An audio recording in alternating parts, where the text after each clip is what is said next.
Hi, welcome student. In today's lecture, we understand the concept of logic gates and types of logic gates. So first we study what is the logic gate. The logic gate is a digital electronic circuit which having two or one input and one output. तर याला दोन input किंवा एक input असतं आणि एक output असतं, ज्याला आपण इनपुटला डिजिटल सिग्नल देतो आणि आउटपुटला आपल्याला तोच डिजिटल सिग्नल मिळतो. फक्त इनपुटला आपण डिजिटल सिग्नल दिलाय किंवा नाही हे व्हेरीफाय करण्यासाठी हे सर्किट वापरलं जातं, ज्याला आपण काय म्हणतो, लॉजिक गेट म्हणतो. Now we study the types of logic gates. In our syllabus, there are 6 basic types of logic gates.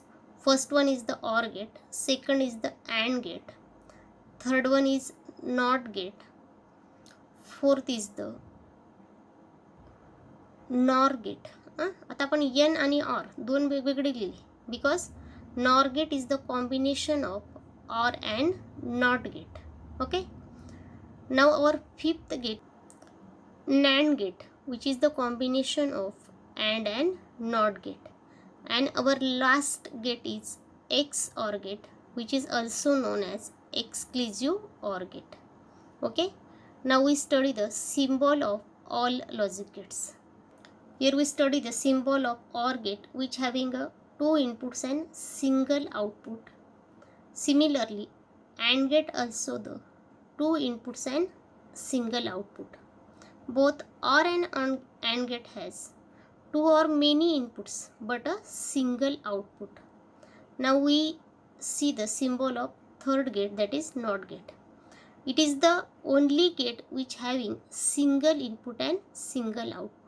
म्हणजे हे एकमेव लॉजिक गेट असं आहे ज्याला एकच इनपुट आणि एकच आउटपुट असतं. आधीच्या गेट्सला आपण इनपुट कितीही देऊ शकतो. आलं लक्षात? तर फक्त नॉट गेट हे असं गेट आहे की ज्याला सिंगल इनपुट आणि सिंगल आउटपुट असतं. त्यानंतर पुढचा जो सिम्बॉल आहे तो आहे नॉर गेटसाठी.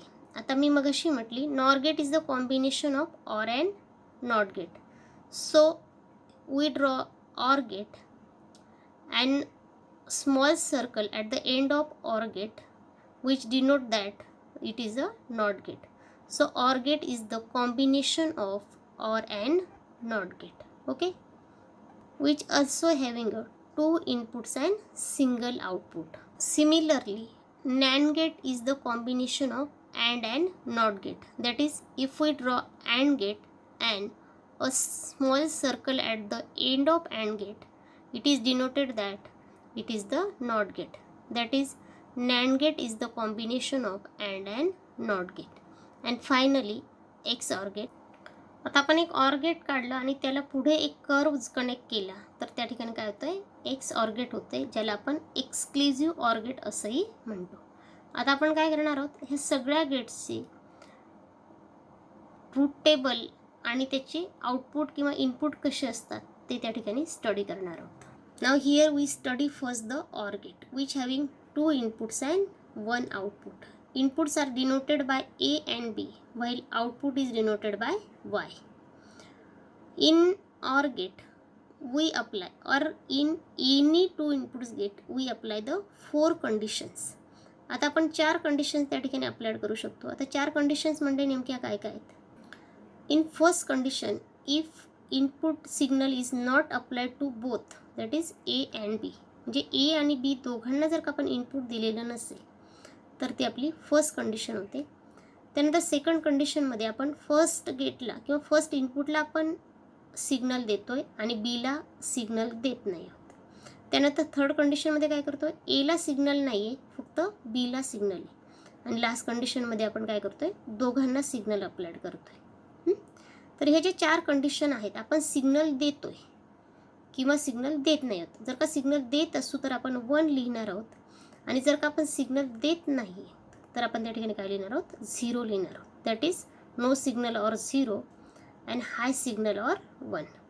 तर अशा प्रकारे या चार कंडिशन देत असताना आपण त्याचा ट्रूथ टेबल तयार करणार आहोत. आपण काय करतोय, ऑर गेटसाठी ट्रूथ टेबल तयार करतोय. आता आपण कुठल्याही दोन इनपुटच्या गेटसाठी ट्रूथ टेबल तयार करणार आहोत. तर पहिला जो इनपुटचा पार्ट आहे तो चारही गेटसाठी कसा असणार आहे, किंवा सर्व जे दोन इनपुटचे गेट असतील त्याच्यासाठी सेम असणार आहे, फक्त आउटपुटचा पार्ट बदलेल. आता आपण बघा ऑर गेटसाठी समजा आपण दोन्ही इनपुटला सिग्नल दिलेला नाही आहे. आता मी तुम्हाला काय म्हटली, सिग्नल नाही म्हणजे काय, 0. तर दोन्ही ठिकाणी आपण काय लिहिले, 0 0 लिहिले. आता आउटपुटला काय येईल, आता आपण या ठिकाणी काय एक प्रश्न विचारणार आहे. आता हे गेट कुठलं आहे, ऑर गेट आहे, म्हणजे आपण ह्या दोघांमध्ये ऑर शब्द टाकणार आहे. If signal is applied to A or B, okay, what is our question, here is the signal is applied to A or B, म्हणजे ए किंवा बी दोघांपैकी कुठेतरी आपण सिग्नल दिलाय का. If your answer is yes, then at the output you can write 1. But if your answer is no, then in the output table you can write 0. Okay, so here 0 0, that is signal is applied to A or B, our answer is no, so in output column we can write the 0. म्हणजे आपलं उत्तर जर का no असेल तर आपण आउटपुटच्या टेबलमध्ये काय लिहिणार आहोत, 0 लिहिणार आहोत. लक्षात येत आहे. आपलं उत्तर जर का यस असेल तर आपण आउटपुटच्या टेबलमध्ये 1 लिहिणार. ठीक आहे. तर सेकंड कंडिशनला आपण काय करणार आहोत, एला 1 दिला म्हणजे एला सिग्नल दिलाय, बीला सिग्नल दिलेला नाही. तर आपला प्रश्न काय असणार आहे बघा, if signal is applied to A or B, A किंवा बी दोघांपैकी कुठेतरी सिग्नल दिलाय का. आपलं उत्तर काय असणार आहे, येस, कारण आपण एला सिग्नल दिला आणि उत्तर येस आहे म्हणजे आउटपुटच्या कॉलममध्ये आपण काय लिहिलंय, 1 लिहिलंय. तसंच पुढचं कंडिशन काय, आपण एला सिग्नल नाही देत आहोत, बीला सिग्नल देतोय. पुन्हा प्रश्न तो, signal is applied to A or B, A किंवा बी दोघांपैकी कुठेतरी सिग्नल आहे का. आपलं उत्तर येस असणार आहे आणि मग आपण आउटपुटच्या कॉलममध्ये काय लिहिणार आहोत, 1. आणि आता आपली शेवटची कंडिशनच्या कंडिशनला काय केले, दोन्ही इनपुटला सिग्नल दिला म्हणजे दोन्ही ठिकाणी पण 1 1 दिला आहे. इथे if signal is applied to A or B दोघांना आहे म्हणजे आपलं उत्तर येस असणार आहे म्हणून आपण आउटपुटला 1 लिहिला आहे. तर हा जो आपला ट्रूथ टेबल तयार झाला, it is the truth table for OR gate. लक्षात आलं. तर याला ऑर गेटचा ट्रूथ टेबल म्हणतात. ठीक आहे. जसं आपण ऑर गेट व्हेरीफाय केले तसंच आपण अँड गेट व्हेरीफाय करतोय. तर अँड गेटच्याही सिमिलर स्टेप्स आहेत की तिथे 2 इनपुट आहेत, एक आउटपुट आहे, म्हणजे पुन्हा आपल्याला 4 कंडिशन्स असणार आहेत. पहिल्या कंडिशनला आपण दोघांना इनपुट देणार नाही आहोत, दुसऱ्याला आपण पहिल्याला इनपुट देऊ, नंतर आपण सेकंडला इनपुट देऊ आणि चौथ्या केसमध्ये आपण काय करू, दोघांना इनपुट देणार आहोत. ठीक आहे. फक्त आता बदल काय असेल ते बघा. समजा आपण पहिल्या केसमध्ये दोघांना इनपुट दिलेलं नाही म्हणजे 0 0 आहे. मी तुम्हाला मगाशी म्हटली की इनपुटचा जो पार्ट आहे 2 इनपुटच्या गेटसाठी सेम असणार आहे. म्हणजे पहिल्यांदा आपण 0 0 दिले, फक्त प्रश्न काय बदलेल इथे. आता हे अँडसाठी म्हणजे इथे काय प्रश्न असेल आपला, if signal is applied to A and B, A आणि बी दोघांना सिग्नल आहे का. इथे तुमचं उत्तर काय असणार आहे, नो. दोघांना सिग्नल नाहीच आहे, त्यामुळे उत्तर आपलं नो असेल म्हणून आपण आउटपुटच्या कॉलममध्ये 0 लिहिणार आहे. तसं आता सेकंड कंडिशन आहे बघा, 1 आणि 0, पण इथे पण आपलं काय असेल, input is applied to A and B, A आणि बी दोघांना इनपुट आहे का किंवा सिग्नल आहे का. आपलं उत्तर नो म्हणजे आपण 0 लिहिणार आहे. तसंच थर्ड स्टेपमध्ये पण काय असणार आहे, एकालाच आपण सिग्नल अप्लाइड करणार आहे म्हणजे इथे 0 आणि 1 आपण लिहिणार आहे. जिथे जर का 0 आणि 1 लिहिलं आणि पुन्हा तोच क्वेश्चन आपण विचारला की signal is applied to A and बी, इथे मध्ये अँड शब्द आहे बघा, त्यामुळे आपलं उत्तर पुन्हा नो असणार आहे म्हणजे आउटपुट 0. फक्त लास्ट स्टेजला मात्र काय आपण दोघांना सिग्नल देतोय म्हणजे आपला प्रश्न असेल की input signal is applied to A and B, then our answer is yes. So in output column we can write 1. म्हणजे फक्त शेवटच्या कंडिशनला आपलं उत्तर हो येतं आहे म्हणून आपण तिथे 1 लिहिणार आहोत. येतं आहे. So this is the truth table for AND gate. Now we study the third gate which having a single input and single output. तर या ठिकाणी काय असतं, ह्या गेटचं नावच नॉट गेट आहे.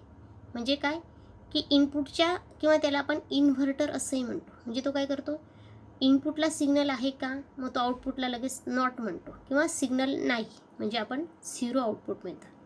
आणि इनपुटला जर का सिग्नल नसेल तर त्याच्या रिव्हर्स म्हणजे आउटपुटला सिग्नल येस असं मिळतं. म्हणजे थोडक्यात काय की इनपुटला जर का आपलं 0 असेल तर आउटपुट तुम्हाला 1 मिळेल आणि इनपुटला जर का 1 असेल तर आउटपुट 0 मिळेल. आता इथे सिंगल इनपुट असल्यामुळे आपल्या फक्त 2च कंडिशन त्या ठिकाणी व्हेरीफाय होतील किंवा 2च आपण इनपुट त्या ठिकाणी देऊ शकतो. एक तर इनपुट द्यायचं किंवा इनपुट द्यायचं नाही. ओके. आता सुरुवातीला इनपुट दिलेलं नाही आहे म्हणजे काय करेल तो, त्याच्या रिव्हर्स प्रोसेस करेल. जसं मी तुम्हाला सांगितलं की तो नॉट नाही किंवा इन्व्हर्टर पण आपण त्याला, म्हणजे तो काय करतोय, इन्व्हर्स करतोय. म्हणजे इनपुटला जर का सिग्नल नसेल तर आउटपुटला तुम्हाला यस मिळेल, म्हणजे 1 मिळेल. आणि जर का आपण इनपुटला सिग्नल दिला, म्हणजे इनपुटला जर का 1 असेल तर आउटपुटला तुम्हाला नो, म्हणजे काय मिळणार आहे, 0 मिळणार आहे. ठीक आहे. तर अशा प्रकारे एक छोटंसं त्या ठिकाणी आउटपुट किंवा ट्रूथ टेबल आपल्याला त्या ठिकाणी मिळतोय. So this is our truth table for the not gate.